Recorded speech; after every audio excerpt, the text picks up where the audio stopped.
Yes. Good morning, viewers. My name is AJ Oba. You're welcome to Clevenard TV.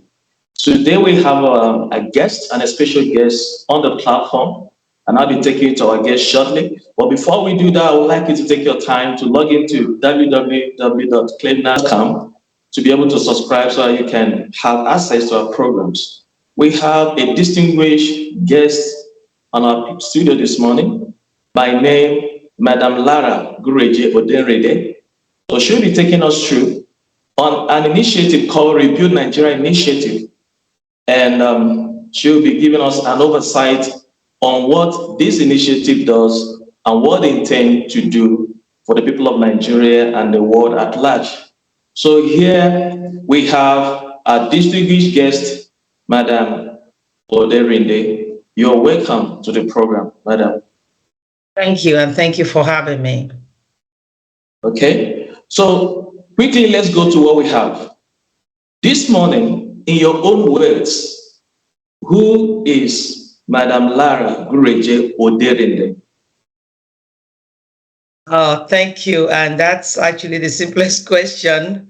Lara Gureje Odenrede. I'm a Nigerian. I'm a Nigeria diaspora. I live in San Francisco, California, in the United States. I've left Nigeria almost 4 decades ago, physically, but not mentally. I've left Nigeria, but I didn't really leave Nigeria because I basically transitioned to the Western world, as we call it, to be more effective even in the agenda of Nigeria. So the project Nigeria is of a huge importance to me. So I keep a very close eye to be part of the solution and the narrative of what's going on there. So I'm simply a Nigeria diaspora who is eager to be part of that and to really reposition Nigeria to realize that great potential that we've all been talking about, or that they've been talking about since we were all born, that we still haven't been able to harness. So that's simply who I am. I'm a mother, I'm a wife, and I'm a friend. You're welcome to the program. Thank you. At this point, I would like to know Rebuild Nigeria Initiative. I've been hearing about initiative coming up from Nigeria, whether in diaspora or at home, but this is another one right here on the table. Rebuild Nigeria Initiative, RNI. I'm aware that you are the director of media and publicity of this very organ. At this point, what is this organ all about? Can you tell us, like a layman out there, what will you say Rebuild Nigeria Initiative does? What is the objective of this organ and what do you stand for? Thank you. Thank you for asking that question. Rebuild Nigeria Initiative, we're simply a group of Nigerians, friends of Nigeria, that have come together. This is Nigeria home and away. Some of us in diaspora, some are in Nigeria, that we've come together to change our conversation, change our complaints, to have meaningful, to come together in an humanitarian ground, to start being part of that solution, to all own a piece of the narrative of how to change the narrative, how to take away some of the complaints and some of the agitations that we are seeing in the landscape of Nigeria that is hindering us, that's hindered us for years, and how we can be part of that. And how are we different? We're different in the sense that our strategy around rebuilding Nigeria, we believe that it has to start with the stability of Nigeria, and peace is at the centerpiece of our strategy. The peace conversation. There's a lot of agitation in Nigeria. We're a diverse country, diverse by religion, diverse by ethnicity, and so many other things, which is strategic, not accidental. And this diversity is something that we see from a different lens from the way Nigeria has always been positioned. Our diversity we have used in the past to divide ourselves. So we want to make sure that now in order for us to really build and to harness the potentials of Nigeria, we need to start harnessing those diversity and see how we can wedge all of our diversity together. See, Nigerians, you're talking to me now, you're on one part of the globe. I know you're not in Nigeria, and I know that you're doing great where you are. There's hardly any country all over the world that you don't see the fingerprints of Nigeria there, doing great, being part of the progressiveness of that nation. But that is not happening to our motherland. How can we come together? So how can we come together and harness those great gifts that God has given each and every one of us and use it to the benefit of Nigeria? And we're doing that at Rebuild Nigeria in a different way. That you said we have different organizations that are trying to do something.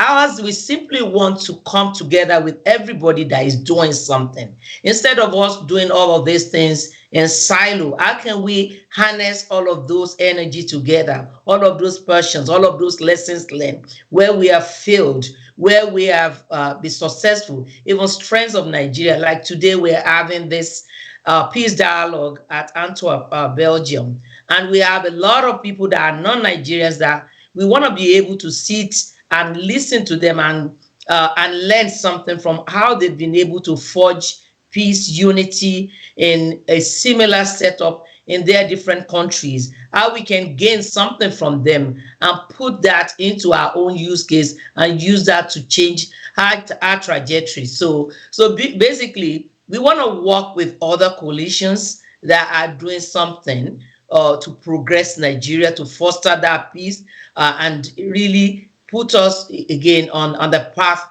to start promoting Nigeria. So we want to work together with others in order to realize, not work because there's strength in numbers. So that's where we are different. We're different in that we want to work together with other, both Nigerians, non-Nigerians, to start having meaningful conversation, impactful conversation that can really translate, and we can start seeing those changes from, because Nigeria right now is at a pivotal point that we must do something, and none of us can afford to sit on the fence any longer. So we want to make sure that people that have been shying away, we can bring them to the table. People that are agitated one way or the other, they can come to the table. Everybody can feel that part of Nigeria, that we are all the same. We all have the same right to this nation, and we all have something to bring to this, to progress, to bring progress to this nation, and that's really what we're all about.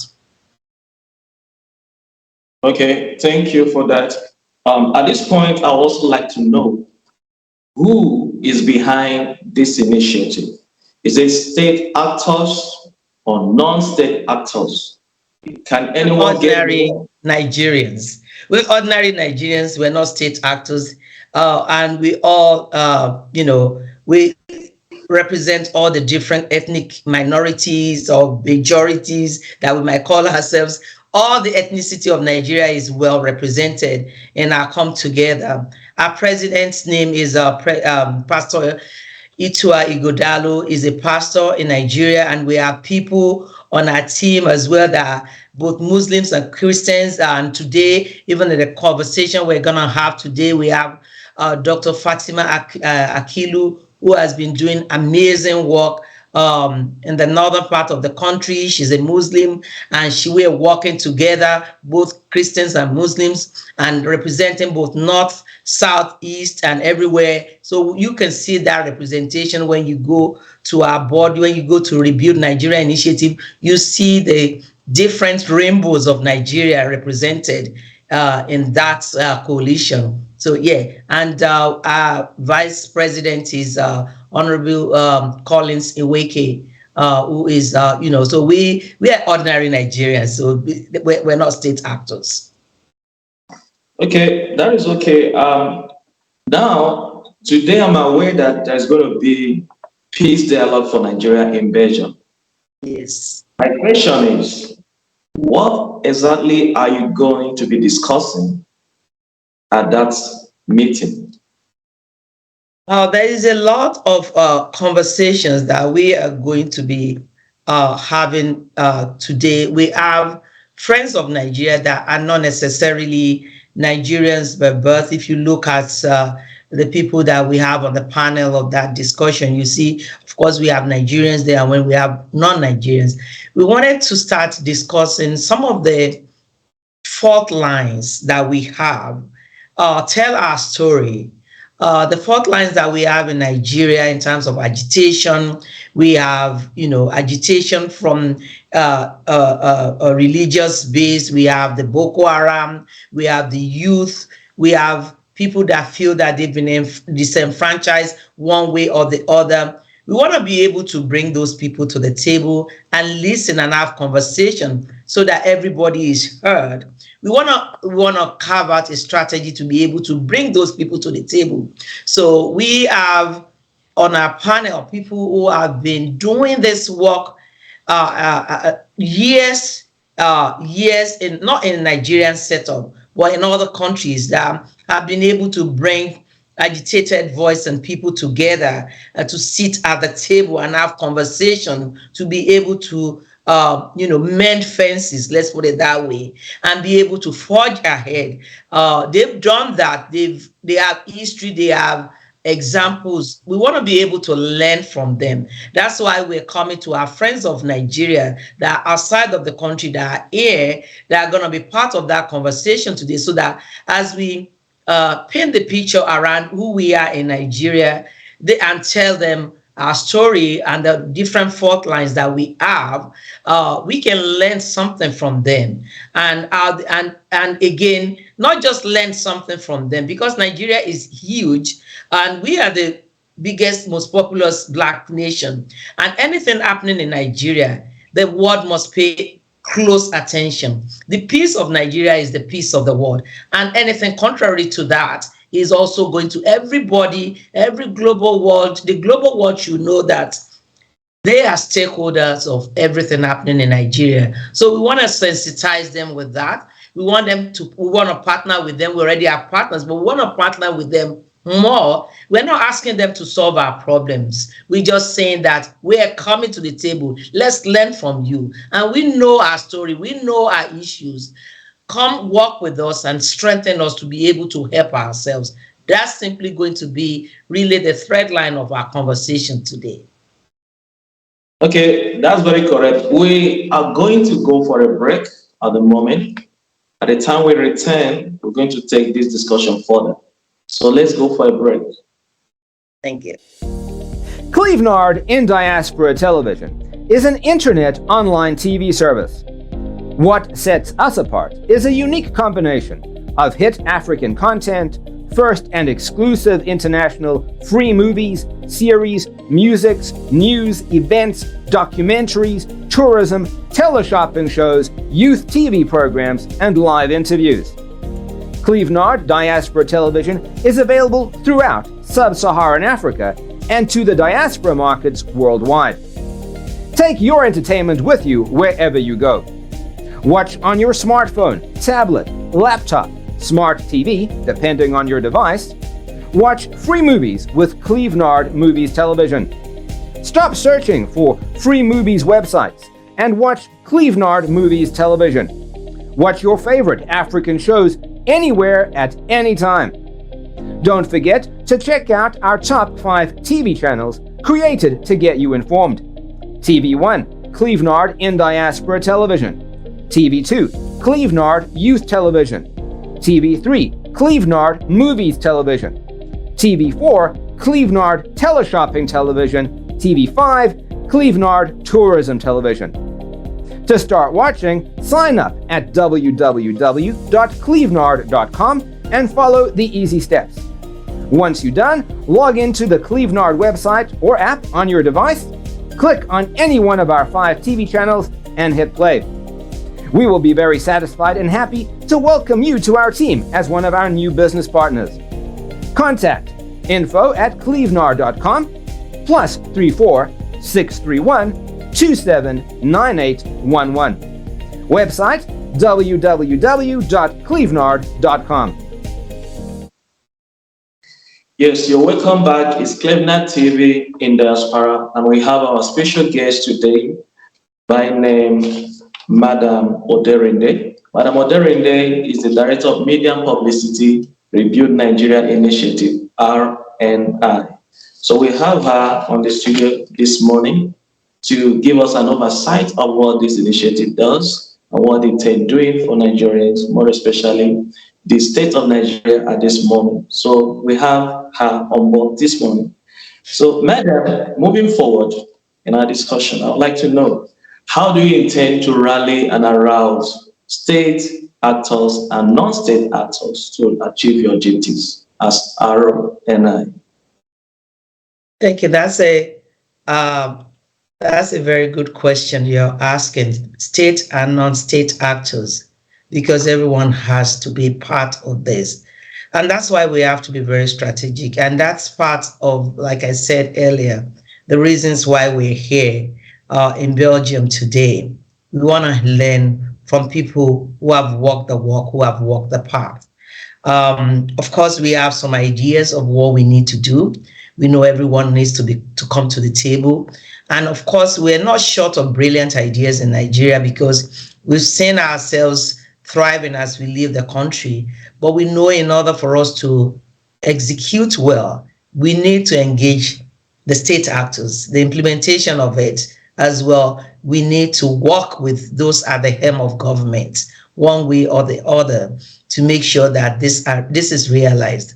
And so, and I would say personally, on in a personal level for me, and we have been doing a lot of different things even at RNI, that our strategy will start from the non-state actors. The non-state actors, which we have to, we have to hold the people at government. We have to hold them accountable. We have to hold them accountable to really our expectations around the positions that we have positioned them. And that will not come for us overnight, because as we know, the situation in the country of Nigeria, poverty has been weaponized for a very long time.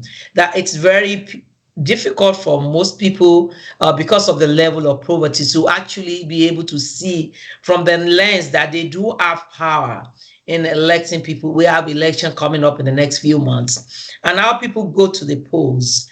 It's one of the most critical things that we need to educate our citizens to understand how politics work. We need to sensitize them. We need to educate them. Everything starts really with education.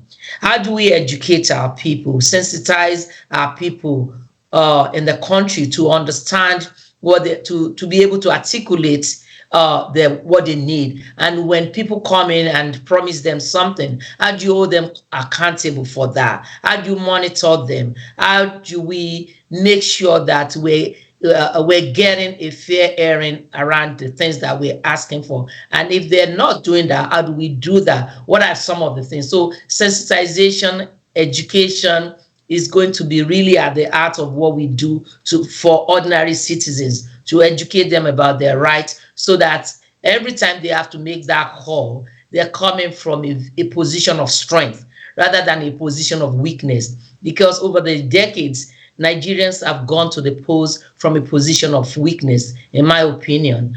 So we need to start educating people in the power of their strength as they hire people into those offices. So we're going to do that.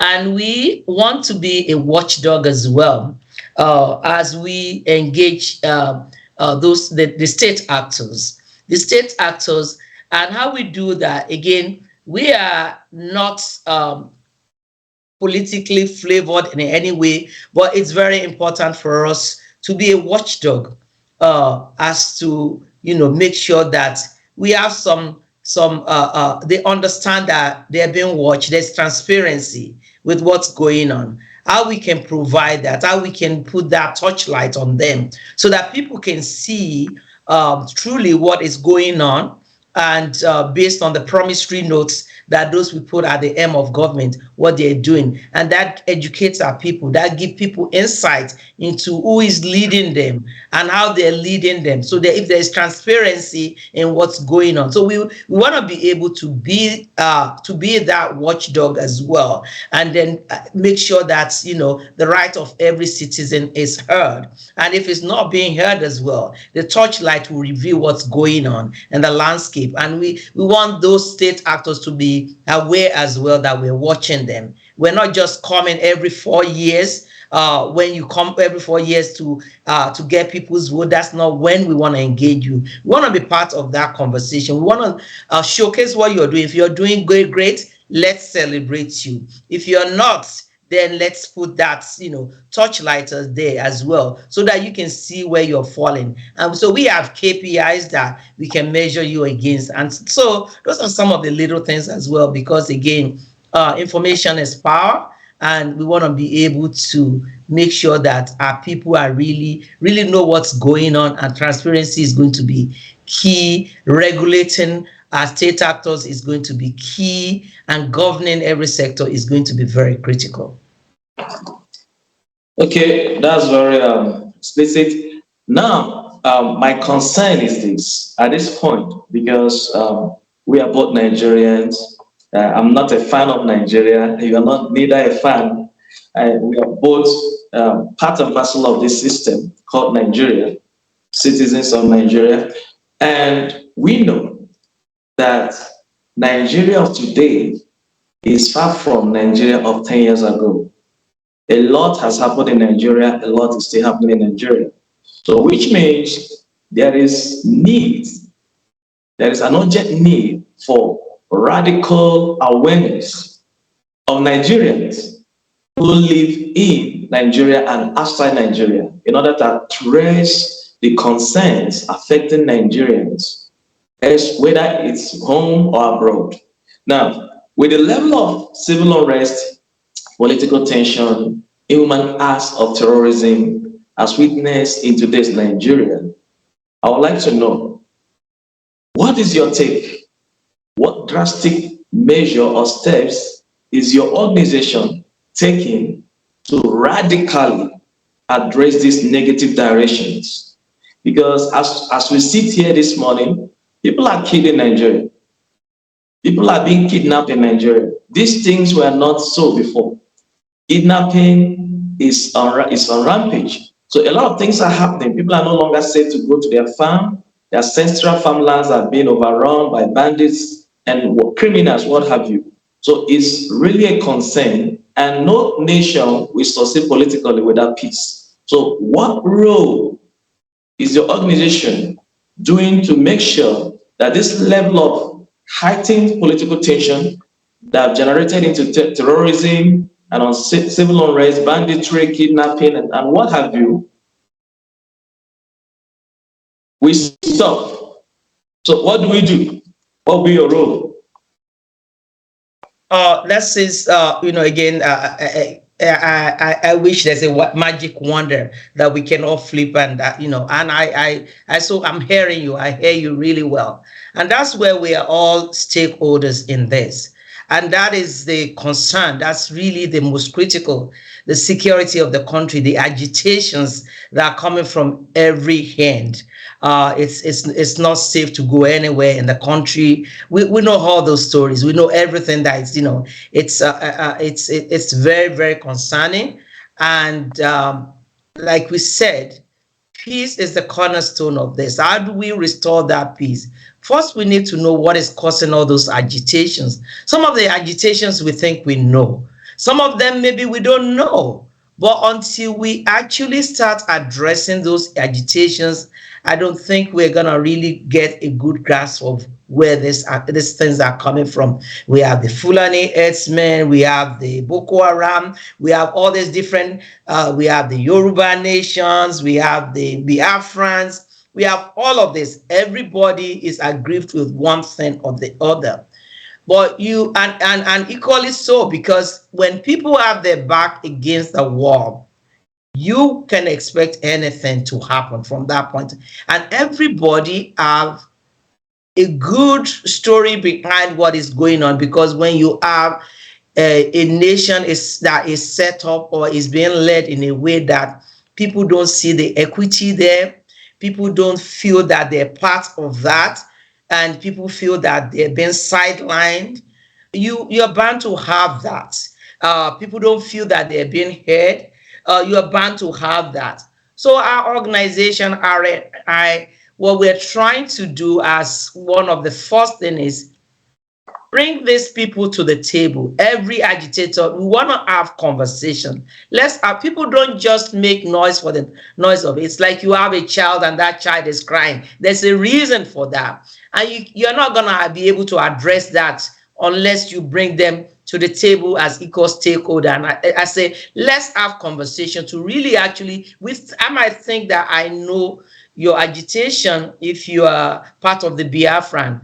And maybe what I know is what I've read somewhere or what someone had told me, but I haven't really engaged you in that conversation to truly get to the bottom of what's going on. I haven't. I'm assuming I understand what your pain points are. But unless I bring you to the table for you to educate me around what it is that, is causing that agitation, I have not given you a fair share in that. I have not considered you equal stakeholder in the business and the affairs of Nigeria. So RNI, we want to be able to bring all these different groups.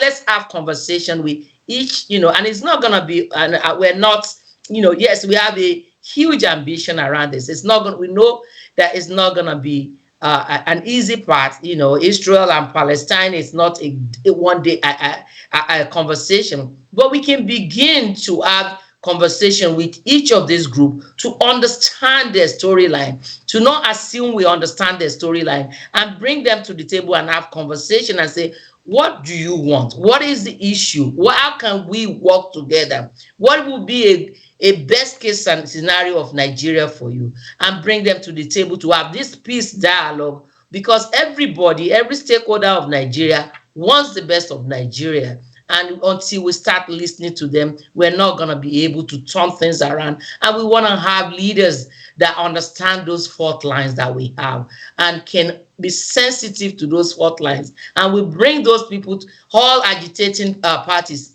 to the table and help us in that narrative. So our role in this is actually bringing all these different parts and sectors that have been agitated for a long time, bring them to the table and begin to have that peace conversation.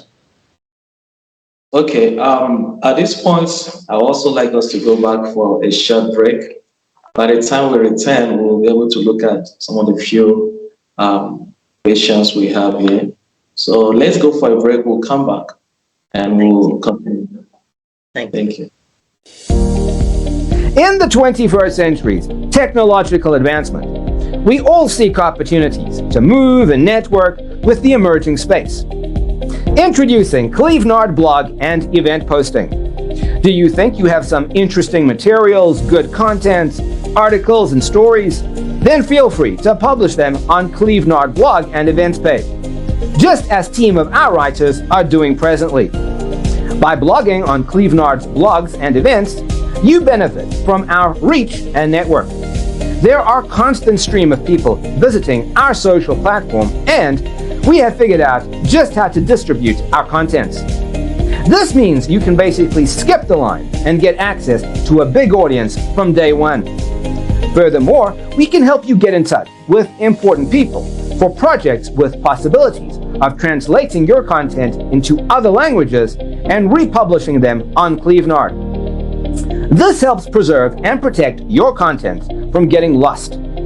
What's more, you also get to be part of our team with access to our network and lots of exclusives, behind-the-scenes information.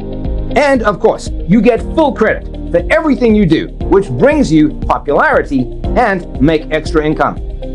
Sign up now on Clevenard.com and start blogging to your advantage. Please see the tutorial video on how to blog or post events on Clevenard blogs and events. For more information, contact info@clevenard.com +34 631 279811. Website www.clevenard.com Clevenard.com. Clevenard, your blogs, your identity. In the 20... Okay, welcome back, viewers. We are still on it. It's Impact with AJ, and we have on board this morning Madam Gureje Oderide as our special guest on this program. The topic is Peace Dialogue for Nigerian Invasion. So we are still on it. At this point, I want to ask you, Madam, with what is happening in Nigeria today, is there any hope for Nigeria? Do you think that Nigeria can be salvaged? Definitely, I'll tell you that definitely Nigeria can be salvaged, and even beyond salvage, we can begin to change the course of our path and our storyline. Definitely, in as critical as things or dire that things might be, there is hope for Nigeria, and I so much believe so. And the reason why is because I know, and what is going on in Nigeria is we all have input in that, in the good, the bad, the ugly, to be honest. And I believe for the reason why I think there's hope for Nigeria is because a lot of us have kept quiet for a very long time. And even those of us on this call and everyone listening, we have all been part of just drawing out the laundry list of what is not good. We have sat on the fence for a very long time.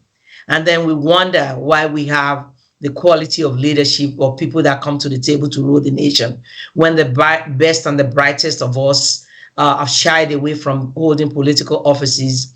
And so we have left, basically we have the best and brilliance of Nigeria have shied away from leading the country.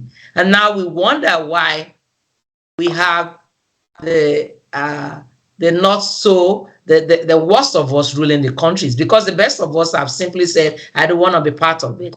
So rightfully so, we have look at the minimum qualifications for somebody to be the president of Nigeria. Look at the qualifications to be a governor.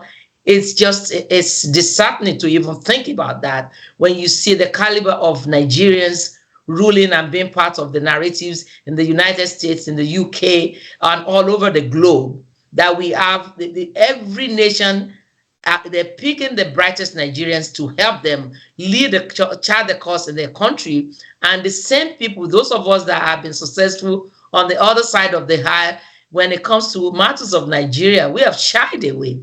So it's basically we've left it over to those that are, and so we've left it for those that really have nothing to offer. So we need to change that trajectory.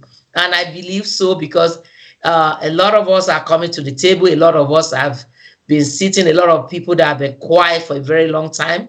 You and I have been quiet for too long. So that's why I said we were all part of the problem. So the call is out, is a wake-up call for each and every one of us to hold a piece of the land and start the rebuilding, because it's a huge stake for each and every one of us. And I see that. I see that happening. America did not happen overnight. The progress that the Black Americans have made over the years is because some people rose up when it got to a point and said, no, we can no longer take this anymore. And we're seeing that. We're seeing our youths in Nigeria rise up like never before. We're hearing their voice. They're taking charge. They're asking. They're not waiting for somebody to hand them over the power. Yes, there's going to be some unrest, but they are asking for the generations to be heard. They want to own their own future. And I see that it's causing a lot of unrest. And people have never seen the level of what we have seen in the last year or so in Nigeria. So there is hope, and I believe very much so that, this is the beginning of the best to happen to Nigeria, and Nigeria will be great again. I believe Nigeria will be great again, just like every other good Nigerian or women in Nigeria out there. But at this point, it seems to me that people who are leading Nigeria for the past 40 years seem to be followers with titles, because sometimes these are politicians who are being recycled from governor to Senate, from Senate to president, and all of that. These things have been going on, and we seem not to have seen anything positive. Now, we are going to have an election early 2023. What would be your advice to Nigerians based on this premise? Oh, my advice to average Nigeria out there is to know that this is your right. You are really the one hiring people into those offices. And we're doing our part at RNI as well, making people understand that you can't just go to the poll 2023 February any kind of way. You need to be informed. You need to be equipped. You need to go there with your eyes wide open. You are choosing your destiny for the next 4 years. And this next 4 years is not going to be like any other 4 years that we have had in the past. Because right now, there's a lot of things going on. The level of the debt that we've incurred is unimaginable. An ordinary man on the street is suffering. So now you have to go with your eyes wide open, because everyone dangling the carrot in front of you with one promissory note or the other, they're all going to fade away after the election, and you will be left with yourself and your destiny. After that, for the next 4 years, whatever they give you, whatever song there's, whatever noise they're making now, they will disappear, and they'll come back another 4 years and give you another promissory note. So stupidity is, as they define it, is doing the same thing over and over again and expecting the same result. So we need to wake up, each and every one of us, and know that when you're going in to cast that vote come February, is the way you hire every average Nigeria. You hire house help in your, if you have a shop, you have shopkeepers, you have housemaids. There are criteria you have for choosing, for picking. Choose those, put those hats on when you are going to pick. Don't let anybody tilt you. You don't pick because somebody is from where you come from, because they believe in something, because they're your neighbor, because your father said you should vote for them, or your brother like them or something. You have to vote somebody that you think is competent to deliver the country to where it needs to be. Somebody that will lead the country in a way that will take us to that destination that we want to be. So open your eyes, get informed, and don't let people abuse the level of hardship that you're going through and weaponize poverty at your expense and dangle some carrots in front of you for a few minutes so that they could get your vote. That would be my advice to every Nigerian going to the poll. Thank you. Just a very short one before we wrap up. After this session, we're going to be having your final word as we conclude this discussion. Now we are on Clevenard TV in diaspora. And Clevenard TV have been doing a wonderful job trying to highlight the achievements of Nigerians, of Africans in diaspora and at home, trying to celebrate the achievement and all of that. And people like us in Clevenard who are advocating for the good of Nigeria. Now, the question is, your organization, do you have a space to encourage platforms like Clevenard and people like us who are advocating for the well-being of Nigeria? We would, organizations like us, and that's, I'm the director of media and publicity for RNI, because I believe everything we do in terms of having conversation, this peace conversation, this dialogue, really, we can only, it's a small space. The power of the mic is huge.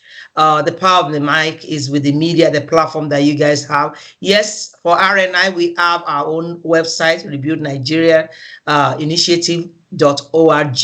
That's our website. But we believe, I so much believe in the partnership with the media platforms like yours to help amplify the voice. As we go around have that conversation, we need to partner with those who are going to help us, take it to the mountaintop, to the rooftop, to scream it out, to propagate it across, and that's really where channels like yours and platforms like yours is very critical. Again, we're partners, we're equal partners in this. We do our part. If we do our part and you do your part, we will go a very, very long way. And that's part of the reason I believe Nigeria will be great again. That's very wonderful. Okay, I look forward to seeing you do your part in Clevenard TV and promote our activities, because we are doing great job for Africans in diaspora and at home. At this point, I want to ask you your final words in just 60 seconds. Your final words. The final words to every Nigerian, wherever you are today, either you are in Nigeria, you are outside of Nigeria, you are a stakeholder in the affairs of Nigeria. You cannot close your eyes, especially for those of us that are in diaspora. More importantly, for those of us in diaspora that think we don't have anything to do with Nigeria, and that is not so. I will tell you, you are wrong. Whatever is going on in Nigeria, it affects you. You might think you don't live there. There's a reason you live on the side of the globe where you live, and it's not simply for you, like I say, it's not simply for you to suck the good weather and the good, the peace on that side. Either you are in Europe or you are in Africa, wherever you are, that you have taken aboard. Your job there is to take the best in where you are and bring it back to Nigeria. You have a stake. Nigeria is your home, and no matter how they trace your history, your heritage is going to be pointing to Nigeria. And you cannot afford, and I say that, you cannot afford to sit on the fence anymore. Because if you sit on the fence, then you can't complain. You need to take your part. No matter how small, no matter how big, we all have something in our hands that we can put, we can bring to the table to be part of this narrative. So I want every Nigeria to search and ask, join an organization. If you don't find one that meets your vision, set up your own. Do something, own something. And when we do that, then we can start having meaningful conversation. We can see Nigeria rise again from the ashes that has been buried simply because a lot of us have kept quiet for a very, very long time. Thank you very much. Thank you so much, madam. It's been a wonderful time having you. We have Madam Lara Gureje Oderide on spot this morning. She is a Nigerian, US-based Nigerian, and also the Director of Media and Publicity of Review Nigeria Initiative, RNI. So it's been a pleasure having you. I can't wait to have your team on board on Clevenard to discuss further on how we can better Nigeria. It's still on Clevenard TV, and our business is to promote Africans in diaspora and at home, and also to celebrate their achievements. That's our business on this platform. And my name is HJ. You are welcome once again. And at this point, I want to say goodbye and thank you for having us. Have a good day. Thank you.